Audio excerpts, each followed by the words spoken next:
Bienvenue sur Ici Beyrouth. 33% des votants dimanche dernier ont choisi le Rassemblement national de Marine Le Pen et Jordan Bardella. Mais aucune des 11 circonscriptions des Français établis à l'étranger n'a hissé au second tour un candidat du RN. Ensemble, la coalition autour du président Macron et le nouveau Front populaire, coalition des principaux partis de gauche, arrivent chacun en tête de 5 circonscriptions et sont au coude à coude pour la plupart. Ici, Beyrouth vous propose d'aller à la rencontre des 2 candidates qualifiées au second tour pour la 10e circonscription des Français de l'étranger. Elsa Di Meio du Parti socialiste, de la coalition du nouveau Front populaire, avec 32,52% au premier tour, et Amélia Lacrafi, Renaissance de la coalition Ensemble, avec 31,82%. À partir de dimanche soir, l'une d'elles représentera les plus de 113 000 Français inscrits dans 49 pays, dont notamment le Liban, les Émirats arabes unis et les pays d'Afrique centrale et d'Afrique orientale. Pour des raisons de calendrier et de taille de la circonscription, il est quasi impossible de faire un débat entre les 2 candidates. Ici, Beyrouth vous propose donc 2 entretiens publiés simultanément, enregistrés cet après-midi, pour permettre aux indécis de se décider ou aux autres de se conforter dans leur choix. Avec moi en plateau, Elsa Di Meio. Bonsoir. Candidate du nouveau Front populaire à cette élection. Vous êtes encartée au Parti socialiste. Vous êtes résidente à Yaoundé au Cameroun. Vous êtes de passage à Beyrouth. Vous avez fait une partie de votre carrière à l'Agence française de développement et vous êtes désormais en chargée de programme à l'Union européenne. En 2015, vous avez sorti un livre, Journal de bord d'une élue en pays FN, dans lequel vous racontez votre lutte contre la montée de l'extrême droite en tant qu'opposante locale. Merci d'avoir accepté notre invitation. Nous allons commencer tout d'abord avec la question que je pense tout le monde pose. Vous avez 253 voix qui vous séparent de votre concurrence. Vous êtes en avance de 253 voix. Sur quel report de voix de quel parti vous comptez pour pouvoir l'emporter dimanche? Écoutez, d'abord, c'est historique dans cette circonscription que la gauche, dans son ensemble, soit en tête au soir du premier tour. Et ce qui rend la victoire possible. Vous l'avez dit, aujourd'hui, nous n'avons aucun des 2 candidats principaux qualifiés pour le deuxième tour n'a pas d'accord de report électoral. Donc, ce qui va faire la différence, c'est la capacité de nos concitoyens à se mobiliser. Et on l'a déjà vu dans d'autres élections, la capacité à créer une dynamique dans cet entre-deux tours, à créer du changement, puisque c'est ce que moi j'appelle de mes voeux pour cette élection législative, dépendra de nos concitoyens et de leur mobilisation dimanche prochain. Je ne doute pas qu'ils aient envie, dans cette 10e circonscription, d'avoir enfin une élue de proximité, d'avoir du changement pour pouvoir faire entendre leur voix à l'Assemblée nationale. Et c'est ce que je leur propose dans cette campagne d'entre-deux tours. Vous parlez d'élus de proximité, donc en fait, ça je passe à la question rapidement, vous représentez, si vous êtes élu dimanche, vous représentez 49 pays sur 2 continents. Comment est-ce possible de représenter autant de monde sur, il y a quoi, 4 fuseaux horaires, chez des milliers de kilomètres qui séparent? Vous avez raison, c'est pas facile. Mais je pense qu'on ne peut pas faire aussi mal que ce qu'a fait la députée sortante. Clairement, il faut à la fois aller à la rencontre de nos concitoyens, mais aussi leur donner des occasions de pouvoir communiquer directement. On a beaucoup d'outils qui existent aujourd'hui, et je voudrais vous en citer 2 sur lesquels je me suis engagée. D'abord, être en présentiel dans l'ensemble des pays, et non pas ne choisir qu'un ou 2 sur ces 49 pays. Toutes les situations de nos concitoyens méritent d'être respectées, écoutées, et de faire l'objet d'un porte-voix à l'Assemblée nationale. Je veux aussi, demain, mettre en place en présentiel ces permanences, mais en distance, la possibilité de venir m'interpeller sans rendez-vous, mais de manière régulière. Je crois que c'est important, ça se fait dans de nombreuses collectivités locales, par exemple, où les élus peuvent faire l'objet de permanences sans rendez-vous. Ça peut se faire avec les outils tels que les Zoom, Skype ou autres, sans aucun problème de nos jours. Et puis j'ai proposé, et je suis la seule à le faire dans cette campagne, un outil de proximité qui sera une application disponible pour l'ensemble des Français de cette circonscription. Il faut qu'on comprenne bien, on a la chance quand on est élu des Français de l'étranger de disposer de l'ensemble des adresses Internet, de l'ensemble des Français inscrits sur les listes consulaires. Pourquoi ne pas les avoir utilisés depuis 7 ans? Je me le demande. Pourquoi ne pas avoir fait des comptes rendus de mandat? C'est normal de le faire. Tous les élus locaux le font, tous les députés dans leur circonscription circonscription le font. Donc c'est ce que je ferai demain en tant qu'élu de proximité. Et quand je vous disais je mettrai en place cette application, c'est ce que font de nombreuses structures aujourd'hui associatives, syndicales, politiques, qui sont sur plusieurs localités géographiques pour pouvoir interpeller à tout moment leurs élus, pour pouvoir faire remonter leurs problématiques. Et je l'organiserai selon les problématiques qui touchent réellement les Françaises et les Français de l'étranger. Les aspects d'éducation dans le réseau éducatif français à l'étranger. Je suis maman d'enfants qui sont scolarisés dans le réseau d'éducation AEFE. Je sais à quel point c'est important pour notre quotidien. Nous avons de nombreux concitoyens qui nous disent avoir des difficultés dans leur démarche avec les services consulaires, avec aujourd'hui la casse qui a été organisée des différents services français. Ils n'ont plus la même qualité de service. Je veux leur permettre de pouvoir faire remonter leurs doléances. Cette application le permettra également. Et puis surtout, un lien permanent avec leurs élus. Mais c'est comme ça qu'on change réellement les choses. Et si on veut rétablir demain un minimum de confiance face à la crise institutionnelle sans précédent que la majorité d'Emmanuel Macron a ouvert, c'est important de redorer l'image de l'action publique, de l'action de proximité, et c'est comme ça que je le ferai demain. Donc en gros des permanences numériques, mais aujourd'hui on a par exemple le vote par Internet qui fonctionne. Là nous sommes mercredi, les électeurs français de l'étranger peuvent voter par Internet, mais si on prend le taux d'abstention, malgré tout, on a à peu près, je crois si je ne me trompe pas, 67,94% d'abstention, alors que tous les acteurs, les observateurs disent que la France a un tournant historique. C'est pour la première fois, le Rassemblement national aura au moins le plus grand groupe à l'Assemblée, et on sent que les Français à l'étranger en fait sont déconnectés et ne s'intéressent pas beaucoup à la vie politique française. C'est pour ça que je vous parlais de recréer cette communauté et que je vous parlais de cette application. Ce que j'ai vu dans ces 49 pays, c'est que les concitoyens installés hors de France nous disaient être tellement oubliés, abandonnés, que ce lien n'est pas suffisamment vivant au quotidien entre leur pays, leurs élus et leur réalité quotidienne. Et c'est ça que je veux demain redorer un petit peu. Mais je vais vous dire, quand vous avez depuis 7 ans une élue qui habite en dehors de la circonscription, vote sur les élections à l'extérieur de la circonscription, puisqu'elle vote ailleurs et elle l'a reconnu dans cette campagne. Vous ne pouvez pas demander à nos concitoyens de se sentir, eux, particulièrement concernés. Il y a un devoir d'exemplarité. Et donc, je le dis, je suis la seule aujourd'hui sur ce devoir d'exemplarité à être une vraie Française de l'étranger installée hors de France depuis plus de 10 ans. C'est le cas pour ma suppléante qui est installée également depuis plus de 15 ans. Je suis la seule dans cette campagne à avoir fait l'effort de faire un grand nombre de pays dans la campagne électorale. Je suis la seule aujourd'hui à dire demain, en tant qu'élue, j'aurai des comptes rendus de mandat réguliers qui seront faits auprès de nos concitoyens. Je voudrais vous prendre un exemple, si vous m'y autorisez. Vous avez évoqué le fait que j'ai travaillé dans la coopération française. Oui. Dans beaucoup des pays de cette circonscription, nos concitoyens s'interrogent sur la coopération française et sur l'aide publique au développement.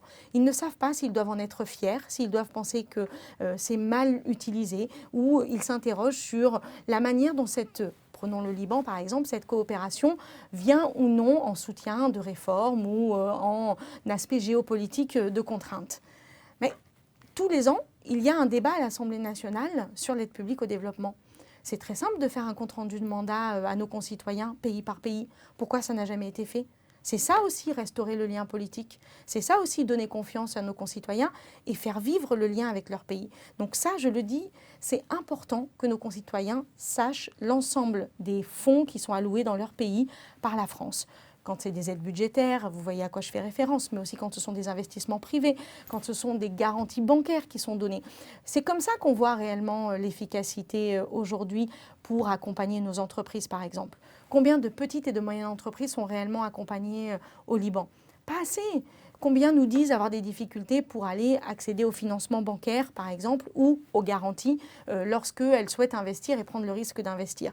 On ne peut pas se contenter d'anathèmes. Ce qu'il faut, c'est des chiffres. Ce qu'il faut, c'est, à l'image de ce que j'ai fait dans cette campagne, prendre les statistiques de la députée sortante données par l'Assemblée nationale, les communiquer à nos concitoyens. Je ferai pareil demain avec l'ensemble des engagements de la France dans les pays de cette circonscription. Donc, si je comprends bien, donc si vous êtes élu dimanche, vous allez rester résidente au Cameroun. Mais comment à ce moment siéger à l'Assemblée ? C'est vrai que c'est très compliqué et c'est vrai qu'il devrait y avoir un effort pour les élus qui sont hors de France. Mais vous en avez de nombreux qui continuent à habiter dans leur circonscription ou à faire la moitié du temps pendant les sessions parlementaires et l'autre moitié hors de France. Nous avons fait le choix en famille d'être installés hors de France depuis longtemps pour nos carrières professionnelles, aussi pour l'image que l'on imagine de la France et du devoir qu'elle doit rendre dans la coopération, dans l'humanitaire, pour ce qui concerne mon époux. Donc il n'y a pas de raison que cela change, parce que l'idée, ce n'est pas d'avoir des professionnels de la politique qui oublient d'où ils viennent et qui oublient par qui ils sont élus. Donc, vous parlez aujourd'hui des députés de l'étranger qui eux aussi vivent dans les circonscriptions. Donc aujourd'hui, il y en a 11 députés des Français de l'étranger. Vous représentez 49 pays, il y en a qui représentent 2, d'autres. Mais aujourd'hui, même si vous êtes une ou 11, aujourd'hui, comment, effectivement, c'est quoi votre poids dans la politique étrangère de la France dans ces pays? Alors, vous avez raison, on est un des rares pays à avoir des députés hors de France. Et je pense que c'est une richesse. C'est une richesse qui va avec ce qu'est la France, c'est-à-dire un pays qui rayonne dans le monde par sa diaspora, mais par sa vivacité économique, sociale, humanitaire. Et c'est pour ça que ça a été créé. Alors, vous avez raison, depuis quelques années, on a oublié que la voix de la France devait se porter et se porter de manière singulière sur un certain nombre de sujets.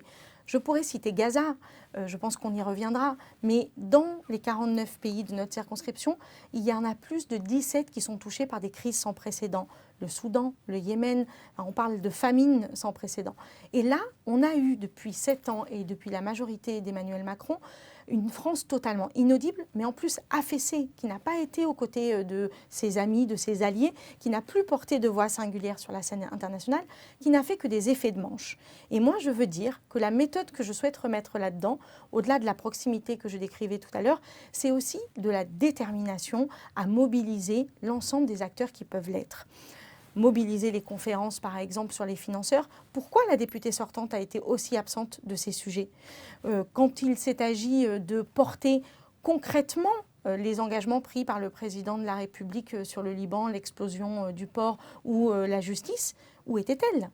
J'ai pris un engagement ce matin qui a été envoyé à tous nos concitoyens libanais de nommer un magistrat de liaison au Liban. C'est une possibilité qui est donnée par... Est-ce que c'est le rôle d'une députée de l'étranger ? De demander et de l'obtenir dans son gouvernement, je le pense. Vous savez, il y a quelque chose de paradoxal dans la posture de Mme Lacrafi. Elle explique avoir été dans les petits cabinets ministériels et avoir susurré à l'oreille des responsables politiques. Mais ça s'est traduit comment ? En rien. Alors si c'est être auprès des dirigeants et de nos gouvernants pour en aucun cas être utile à notre circonscription, ça ne sert à rien. Donc il y a des procédures auprès du ministère des Affaires étrangères, mais on sait très bien que faire en sorte d'interroger le ministre des Affaires étrangères, lui demander de créer ce type de poste, bien sûr que je pense que c'est aujourd'hui porter la voix de nos concitoyens et que c'est ce que doit faire une élue et que c'est ce que je ferai demain. Donc si je me concentre un peu sur le Liban, donc nous avons 20 000 Français inscrits qui vivent dans un pays en guerre et qui connaît une crise politique sans précédent et aussi une crise multidimensionnelle. Donc aujourd'hui, en tant que député de l'Assemblée, si vous êtes élu dimanche, quel serait votre rôle pour défendre les intérêts des Français au Liban, des Franco-Libanais et du Liban ? Alors je vais commencer par vous dire que je suis arrivée dans mon premier déplacement de campagne à Beyrouth dans une tension particulière, puisque on sait aujourd'hui les menaces qui pèsent sur la souveraineté territoriale du Liban et les menaces qu'Israël fait peser. Je voulais, et je l'ai fait il y a une dizaine de jours, d'abord rappeler toute ma solidarité envers les Libanais, le Liban, mais aussi les Français installés au Liban. C'est aussi important de dire à nos concitoyens qu'on est là. Ce qu'ils m'ont dit, c'est on a eu l'impression que la France n'était plus à nos côtés. On a eu l'impression d'être abandonnés. Et donc, déjà, restaurer ce lien-là, c'est quelque chose d'important pour moi dans la pratique politique.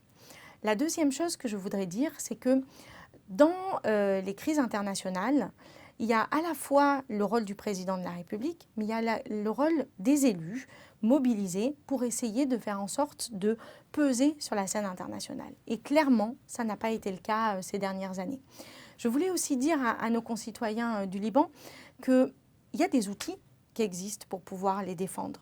Et moi, ce que je souhaite, c'est les utiliser. Comment est-il possible que la seule députée hors de France, ayant le Liban dans sa circonscription, ne soit pas au groupe d'amitié franco-libanaise. Le groupe parlementaire d'amitié franco-libanaise, si ce n'est pas là où on fait de la géopolitique et de la stratégie pour les Français du Liban, je ne sais pas où on le fait. Donc voilà déjà un des engagements et des leviers que j'utiliserai en étant bien sûr membre et membre très active de ce groupe d'amitié. Ce n'est pas anecdotique. On sait très bien que c'est dans ces groupes que se passent les déplacements, les liens permanents avec le pays. C'est la démonstration de l'inaction de la députée sortante. Et moi, je veux être une députée déterminée, active, de proximité, je vous le disais, mais aussi qui mette ses compétences au service des Français installés hors de France. Moi, j'ai travaillé dans des services diplomatiques, j'ai travaillé dans des services de coopération. Je sais comment il faut à la fois du dialogue, mais de la fermeté et de la détermination. Et c'est ça que je mettrai demain au service de ce mandat, non pas pour moi, non pas pour les électeurs du nouveau Front populaire, mais parce que les Français résidant hors de France, ce qu'ils veulent, c'est une députée qui les représente tous, qui ne soit pas demain partisane, mais qui soit, par contre, clairement du côté de leurs intérêts. Donc si on revient un peu à Paris et au niveau national, en métropole, aujourd'hui, on sent qu'il y a 3 personnes, que les Français doivent choisir entre 3 personnes, Jordan Bardella, Emmanuel Macron. Au nouveau Front populaire, la figure principale qui émerge, c'est Jean-Luc Mélenchon. Donc même si certains électeurs pourraient voter pour vous et le Parti socialiste, ils ont parfois du mal à donner une voix à Jean-Luc Mélenchon. Comprenez-vous cette appréhension et que dites-vous aux Français qui s'inquiètent de voter pour vous, mais qui ont peur que ce soit Jean-Luc Mélenchon qui gagne à la fin? Alors je vais leur dire 2 choses. Si dimanche soir prochain, on se retrouve à devoir choisir un Premier ministre du nouveau Front populaire, c'est qu'on aura sauvé la République. Et j'aurai la plus grande fierté à avoir des nuits de discussion pour porter une voix qui soit celle de mon identité politique. Vous l'avez dit, moi je suis socialiste depuis des années. Par contre, je crois à l'union. Et je sais que ce qui a redonné confiance à nos concitoyens au soir de la dissolution et quelques jours après, c'est qu'on ait réussi à s'entendre. Et donc c'est cet esprit-là que moi je veux porter. Je suis une fervente militante de l'union, à la fois de la gauche, mais aussi de l'union des Français républicains. Et ça, c'est à mon avis fondamental dans les mois qui viennent. Et je veux dire ensuite à nos concitoyens, on voit bien que ce culte du chef, ça suffit. Quand on a les uns et les autres été désignés pour être candidats par le nouveau Front populaire, il y a un engagement qui a été pris, c'est que ce seront les députés élus qui voteront pour désigner le Premier ministre. Ça ne viendra pas d'en haut, ça ne viendra pas de Paris ou de je ne sais où, ça sera le groupe parlementaire constitué qui sera amené à voter. Et donc j'ai envie de leur dire, envoyez pour le coup une députée comme moi de plus dans cette majorité pour être sûr d'avoir un bon Premier ministre. Donc il y a des chances, vous pensez qu'il y a des chances avec les projections que la majorité absolue ou relative ne soit pas aux mains du RN? En tout cas, je me battrai jusqu'au dernier moment, jusqu'à la dernière minute pour que ça n'arrive pas. Dans l'hypothèse, aujourd'hui les projections depuis les européennes, depuis le premier tour, maintenant l'existement ça a peut-être changé, on attendra les prochaines projections. Mais si vous êtes élu, vous siégerez très probablement dans une assemblée où la majorité absolue ou relative sera aux mains du RN, avec la possibilité d'un Jordan Bardella Premier ministre. Comment être député dans une assemblée pareille? C'est pour ça que je suis déterminée à devenir la députée de cette circonscription. Ça ne sera pas en étant silencieux, en étant aux abonnés absents ou en ne défendant rien avec détermination et conviction. Dans cette Assemblée nationale, il faudra des gens qui savent porter la parole haut et fort, avec tout le respect républicain. Enfin, moi, je suis fonctionnaire française, j'ai travaillé dans des services à l'international qui sont tout sauf d'extrémistes, comme je l'entends ces derniers jours. Et c'est ça, si vous me le permettez, sur lequel je voudrais m'arrêter 2 minutes. C'est un peu schizophrène que la position aujourd'hui de la Macronie qui, d'un côté, prend les voix du nouveau Front populaire quand ça l'intéresse pour se faire élire et qui, de l'autre côté, dans des circonscriptions comme ici, passe ses journées à expliquer que nous serions de dangereux extrémistes. Pour ma part, j'ai été élue régionale dans une majorité de gauche plurielle il y a quelques années. Je sais ce que c'est que de devoir affronter l'extrême droite, puisque nous avions à l'époque Marion Maréchal Le Pen dans cette enceinte, puis nous avions Jean-Marie Le Pen. J'ai affronté David Rachlin. Et je peux vous dire une chose, c'est que ce combat qui va être celui des prochaines années à l'Assemblée nationale, il va falloir le mener à la fois avec une compétence extrême sur la manière dont nos institutions fonctionnent, sur la manière dont on utilise les institutions et le travail parlementaire pour pouvoir faire gagner des droits à nos concitoyens ou les défendre. Et là-dessus, le bilan de la députée sortante ne peut qu'inquiéter. Quand vous n'avez pas déposé de proposition de loi, quand vous avez fait partie des 25% de députés les moins actives en commission, que vous avez fait partie des 25% les plus absentes, vous ne serez pas demain une députée de combat dans cette Assemblée nationale. Mais il faut aussi savoir le faire avec des valeurs bien chevillées au corps. Et donc moi, je ne vais pas faire semblant aujourd'hui. Je suis une vraie républicaine. Je serai la députée de toutes les couleurs politiques de cette circonscription, mais avec une colonne vertébrale. Je ne vais pas un coup expliquer que je soutiens Emmanuel Macron comme la sortante pour le lendemain dire que vraiment c'est difficile, ça lui porte préjudice. Non, moi je vous le dis, voilà, mon identité politique, elle est profondément humaniste, elle est profondément progressiste. Par contre, je sais construire du compromis. Par contre, je sais faire en sorte que ce qui soit porté, ce ne soit les intérêts généraux de nos concitoyens à l'Assemblée nationale. Certains Français considèrent que ces dernières années, certains problèmes institutionnels qu'on a eus, que la France a eus, ce n'était pas à cause du Rassemblement national, mais plutôt des députés de la NUPES, notamment de la France insoumise, qui, eux, ne respectaient pas le débat et les institutions. Je l'ai bien compris, c'est pour ça que je vous disais quelle serait demain ma posture à l'Assemblée nationale. Je crois qu'il faut répondre toujours par la preuve à nos concitoyens. Moi, je suis quelqu'un de profondément dans le dialogue. Vous disiez tout à l'heure, on ne peut pas faire un débat avec Madame Lacrafi. Bah si, en fait. Si, avec le temps de Zoom, on a été dans le même pays en même temps pendant cette campagne. C'est totalement possible. Ça s'appelle tout simplement faire vivre la démocratie, faire vivre le débat public. Et donc le débat public, c'est pas de l'anathème, c'est pas des fake news sur les réseaux sociaux, c'est des choses qui s'incarnent par la capacité au dialogue, par le respect des arguments. Et ça, aujourd'hui, pour le coup, dans cette campagne, c'est moi qui le porte. Donc vous parlez de dialogue et de compromis. Donc vous pensez que vous seriez prête, déjà vous en tant que député, et puis le camp, le Parti socialiste ou le LFI, de vous unir avec la Macronie ou avec les Républicains et ou avec former un gouvernement? On ne parle pas d'union, mais vous venez de le dire. Regardez les désistements qui ont eu lieu cette semaine.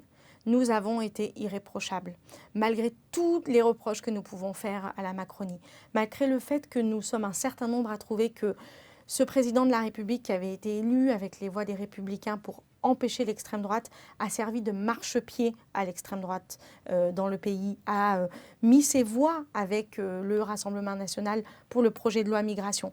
Malgré cela, nous n'avons pas hésité parce que la nature profonde du Rassemblement national est un danger pour la France.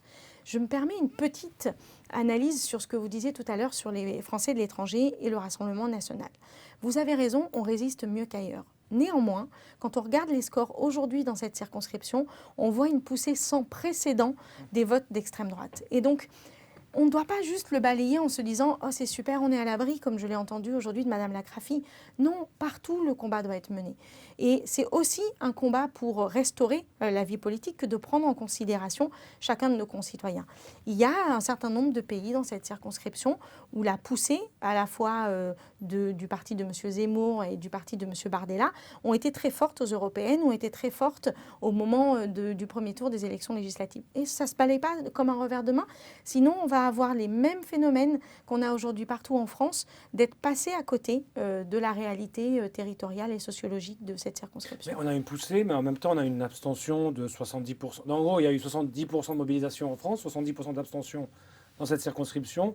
Si je prends les derniers chiffres que nous avons au Liban, 18% pour l'Union des droites, donc le Rassemblement national avec les amis d'Eric Ciotti, si je ne me trompe pas.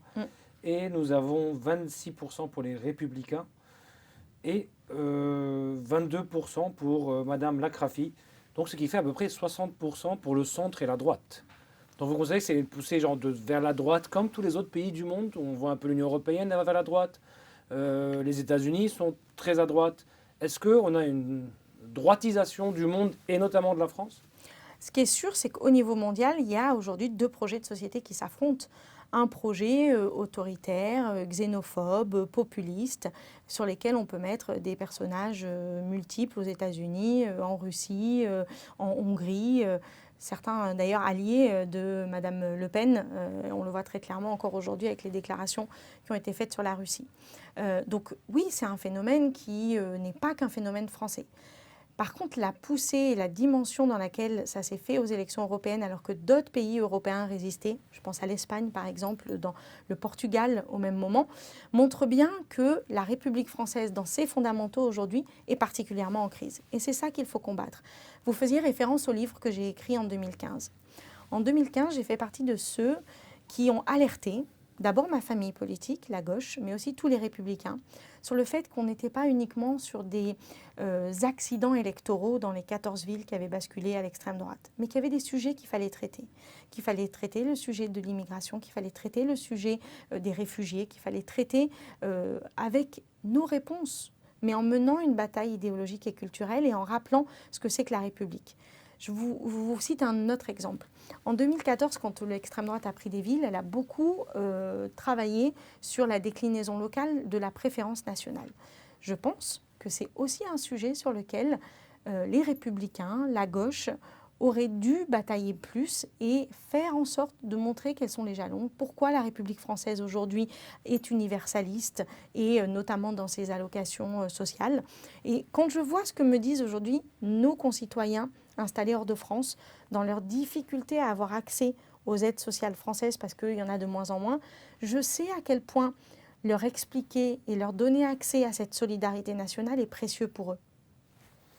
Donc, en gros, donc c'est une droitisation, mais en même temps, c'est aussi, comme vous le dites un peu, c'est aussi la gauche qui n'a pas su répondre à cette poussée, cette montée. Enfin, depuis 7 ans, c'est Emmanuel Macron. Oui. Moi, je vous parle de mon analyse sur ma famille politique et sur les valeurs que je défends. Mais voilà, on ne peut quand même pas nous accuser depuis 7 ans d'avoir gouverné.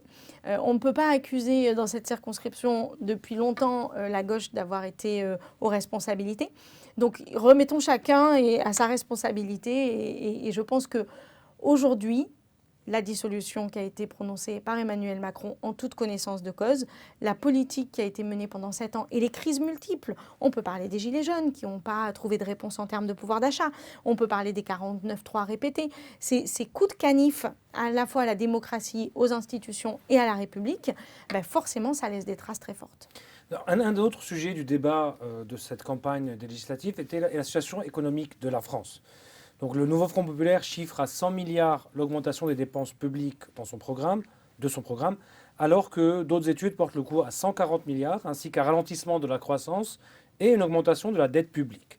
Alors que la Commission européenne a ouvert une enquête sur le déficit public français.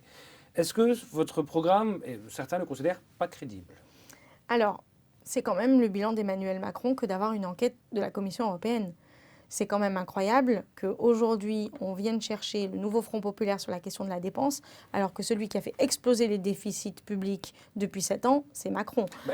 Les détracteurs vous diront, les défenseurs de M. Macron diront, oui, mais comparé aux autres pays, on a moins d'inflation, la facture énergétique est plus...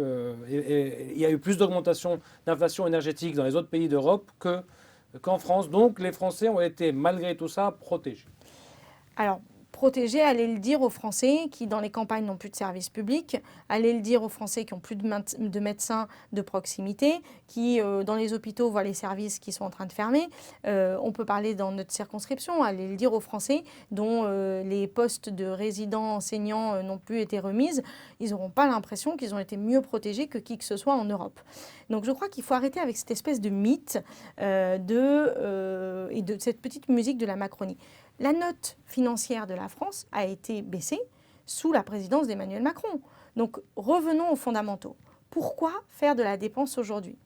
Faire de la dépense, ce n'est pas pour le plaisir de dépenser, ça ne parle à aucun responsable politique. C'est parce que nous avons besoin de réinvestir dans des services sociaux, parce que le pouvoir d'achat des Français est en berne, et aussi parce que réinvestir pour le développement de la France, c'est faire le pari de la transition énergétique et écologique. On parlait tout à l'heure dans le monde des différents plans keynésiens qui auraient pu exister. Les Américains ne sont pas connus pour être des grands gauchistes dépensiers. Ils ont aussi fait ce choix-là d'avoir des grands plans d'investissement sur la transition énergétique et écologique. Parce qu'on y est un peu obligé, parce que le climat et le changement climatique nous y obligent, mais aussi parce que c'est là où demain sera créée de la nouvelle valeur ajoutée. J'ai rencontré à Tripoli le président de la Chambre de commerce et d'industrie. Il m'a dit à quel point il souhaitait être soutenu par des investissements privés sur des projets de transition énergétique et d'énergie renouvelable. C'est incroyable qu'aujourd'hui, il ne trouve pas dans les services français qui pourtant investissent à l'international, dans les services européens, des investissements forts sur ce point-là. Et pour revenir à votre question sur le projet, on est quand même les seuls à présenter un projet totalement financé. Et je veux le dire, pas de mensonge dans cette campagne. Il n'y a pas de proposition d'impôt universel pour nos concitoyens installés hors de France. C'est une fake news. C'est une tentative de diversion de Madame Lacrafi qui ne veut pas répondre et qui ne veut pas débattre sur le reste. Nous sommes les seuls à avoir un projet qui a été chiffré par des économistes, qui est soutenu par un prix Nobel d'économie et qui fait l'objet d'un détail et d'un financement complet. C'est un sacré effort de responsabilité en l'espace de 3 semaines pour le nouveau Front populaire que d'avoir fait cela. Un autre sujet de débat lors de cette campagne, c'était la binationalité et donc l'interdiction d'accéder aux postes stratégiques de l'État pour les Français binationaux, proposition du Rassemblement national et selon leur idée de préférence nationale. Vous, si vous êtes élu, vous allez représenter beaucoup de binationaux. Et là, j'imagine que pendant votre tournée, pendant votre campagne, vous avez rencontré beaucoup de Français binationaux. Qu'est-ce qu'ils vous disent quand vous les rencontrez au sujet de ce sujet? Je voudrais d'abord vous dire que, je suis désolée, mais je vais parler un peu de moi. Moi, je suis maman de 2 enfants binationaux. Et quand mon fils a vu, mon grand à 14 ans, le débat sur la binationalité et la déclaration de Jordan Bardella, il m'a dit « Mais maman, la France ne nous aime plus ». Ça m'a fait froid dans le dos. Et je me suis dit que ce n'est pas seulement pour les 65% de binationaux de cette circonscription que j'allais me battre, mais aussi pour lui. Parce qu'il est hors de question que ce soit ce qu'il garde de l'image de la France. Et vous savez, il y a des mots très beaux qui ont été mis cette semaine sur ces attaques en disant, je crois que c'est Najat Vallaud-Belkacem, en disant « on nous a mis une cible dans le dos ». Mais c'est vrai. Et en fait, moi, j'en appelle à l'apaisement. Il est urgent de rappeler à nos concitoyens qu'ils sont tout simplement nos concitoyens. Il n'y a pas de citoyens de seconde zone en France, en tout cas pas depuis Vichy. Et donc ce n'est pas possible que le débat soit totalement exacerbé là-dessus. Et je veux vous dire, les débordements d'un certain nombre d'anciens députés de la majorité, je pense à M. Fuchs notamment, qui sont allés dans la surenchère pour dire en effet il y a plusieurs types de binationaux, il y aurait les binationaux africains et les binationaux européens, sont scandaleux et n'ont pas été condamnés suffisamment si je peux par la faire Macronie. l'avocat du diable, il y a certains déjà postes, par exemple être ambassadeur de France, on ne peut pas être binational. Je crois qu'il faut arrêter c'est anachronique que de penser aujourd'hui dans un monde aussi ouvert que ce qu'il est, aussi mondialisé, on va se replier sur soi. Je crois qu'il y a des postes qui, regardez ce que déclaraient récemment des responsables des renseignements généraux, disant à quel point, dans la lutte antiterroriste française aujourd'hui, on avait de la chance d'avoir des binationaux qui ont été précieux au lendemain des attaques du Bataclan, de Charlie Hebdo. Que c'est eux qui ont fait le cœur du réacteur républicain français dans cette lutte contre le terrorisme. Et donc ça veut dire quoi? Ça veut dire qu'on pense qu'il y a des Français qui seraient toujours moins légitimes que les autres? Non, honnêtement, c'est intolérable, c'est inacceptable, non seulement cette proposition, mais le fait que le débat public ait été orchestré autour de ça pendant une semaine. Moi, je le dis clairement, ça fait partie des raisons pour lesquelles je serai déterminée jusqu'au bout à ce que l'extrême droite ne prenne pas de majorité dimanche prochain. Parce que c'est le modèle même républicain d'égalité, de liberté, de fraternité qui serait mis à mal. Aujourd'hui, si vous êtes élu et que le groupe parlementaire du Nouveau Front populaire est le majoritaire, il va falloir choisir un Premier ministre. Est-ce que vous savez déjà vers qui vous pourrez... qui vous choisirez? Je crois que vous m'avez déjà posé la question. Non, on a dit que vous avez posé la question sur que ce sera à vous de décider en tant qu'élu. Mais est-ce que vous avez Donc déjà... ce seront les députés qui voteront. Les députés voteront, et j'imagine que la France Insoumise votera pour Jean-Luc Mélenchon, en tant que parti socialiste. Non, ce serait le groupe dans son ensemble. Et ça, c'est intéressant parce que c'est ce qui a fait échouer la NUPES à un moment donné, c'est qu'il avait été décidé que le groupe majoritaire proposait. Et ce n'est pas la règle qui a été choisie. Mais je vais vous redire vraiment la même chose parce que mon objectif, c'est de convaincre jusqu'au bout nos concitoyens. Si on en arrive à ce débat-là dimanche soir, c'est vraiment qu'on aura sauvé la République. Sauver la République, mais certains diront que la France est ingouvernable, il n'y a pas de majorité absolue. Les majorités relatives, il n'y a aucun moyen de faire des coalitions. Certains vous diront autant avoir un gouvernement d'extrême droite que de ne rien avoir, comme au Liban. Moi, je vais vous dire, c'est pour ça qu'il n'y a qu'un seul vote utile dans cette circonscription, c'est de voter pour moi dimanche prochain, pour envoyer une députée de plus, faisant une majorité face au Front National. Mais est-ce qu'il y a une chance que le NFP ait une majorité? En tout cas, si nos représentants nous élisent dans les circonscriptions comme celle-ci, il y a bien évidemment la possibilité d'avoir un bloc majoritaire alternatif à l'extrême droite. C'est pour ça qu'on se bat. Et il y a, on le voit d'ailleurs, une perte de vitesse depuis quelques jours de l'extrême droite dans les sondages. Il y a ces désistements qui ont vocation à empêcher d'avoir une majorité. Donc oui, nous sommes un certain nombre de responsables politiques, non seulement à y croire, mais à créer les conditions que ça soit possible. 221 désistements, vous pensez vraiment que ça va permettre de couper l'herbe sous le pied du Rassemblement national? Et est-ce que, je profite aussi de la question, est-ce que ça ne va pas aussi convaincre les électeurs idéologiques du Rassemblement national de dire, vous voyez, ils sont tous contre nous, comme d'habitude, tout le monde est contre nous, parce que nous, eux, c'est l'élite, et nous, on est les vrais Français, ils ne nous laissent pas gouverner. C'est un vrai sujet que de vraiment changer la vie des gens après cette élection et de ne pas rester uniquement sur de l'anti-Rassemblement national. C'est pour ça que je trouve la démarche du nouveau Front populaire d'avoir déjà décrit ces 100 premiers mois pour changer la vie des Français avec des changements radicaux, comme par exemple l'augmentation du SMIC ou autre. Et à mon avis, la seule bonne méthode, c'est de dire arrêtons d'avoir uniquement des moments où on empêche, mais mettons en œuvre un nouveau Front populaire, d'où l'expression Front populaire, qui va permettre de gagner de nouveaux acquis sociaux pour les Français qui sont excédés de ne plus avoir de services publics de proximité, de galérer à la fin du mois, d'avoir du mal à payer leur essence ou à payer leur facture d'électricité. Je fais partie de ceux qui pensent qu'il faudra mener la bataille idéologique et culturelle sur la xénophobie, le racisme porté par l'extrême droite, mais aussi amener des réponses qui changent profondément la vie de nos concitoyens pour qu'ils se disent que c'est utile de voter pour des républicains. Des républicains, aujourd'hui, vous considérez qui en tant que républicain? Tout le monde sauf l'extrême droite. Ceux pour qui on a fait des désistements, oui, bien évidemment. Donc les républicains aussi? Le parti écoutez, Les Républicains, canal historique? Clairement, tous ceux qui se sont inscrits dans ce deuxième tour dans une démarche d'empêcher l'extrême droite de gagner. Alors après, vous avez raison, c'est un peu singulier en ce moment avec LR, le parti Les Républicains. Mais pour moi, j'étais dans une ville où j'ai fait des désistements républicains pour des gens qui étaient d'une droite locale très dure, à partir du moment où ils n'avaient pas tenu de propos racistes ou qu'ils ne s'étaient pas alliés avec l'extrême droite. Donc ça reste ma position. Il vous reste 1 minute 30 en votre temps de parole. Est-ce que vous avez un dernier message à adresser aux Français, et notamment aux Français de la 10e circonscription? D'abord, je voulais leur dire merci, puisque au soir du premier tour, ils m'ont mis en position de pouvoir espérer l'emporter dimanche prochain. Donc d'abord, les remercier pour ce vote historique, et puis leur dire, encore une fois, que le vote utile dans cette circonscription, c'est celui de moi-même et de ma suppléante, Anne-Claire Yaech. Je les invite à aller regarder sur nos réseaux sociaux, sur les différentes lettres qu'on a envoyées, au-delà des anathèmes, notre profil. Je l'ai dit, moi j'ai travaillé pour la Caisse des dépôts et consignations, puis pour l'Agence française de développement, puis pour l'Union européenne au Cameroun.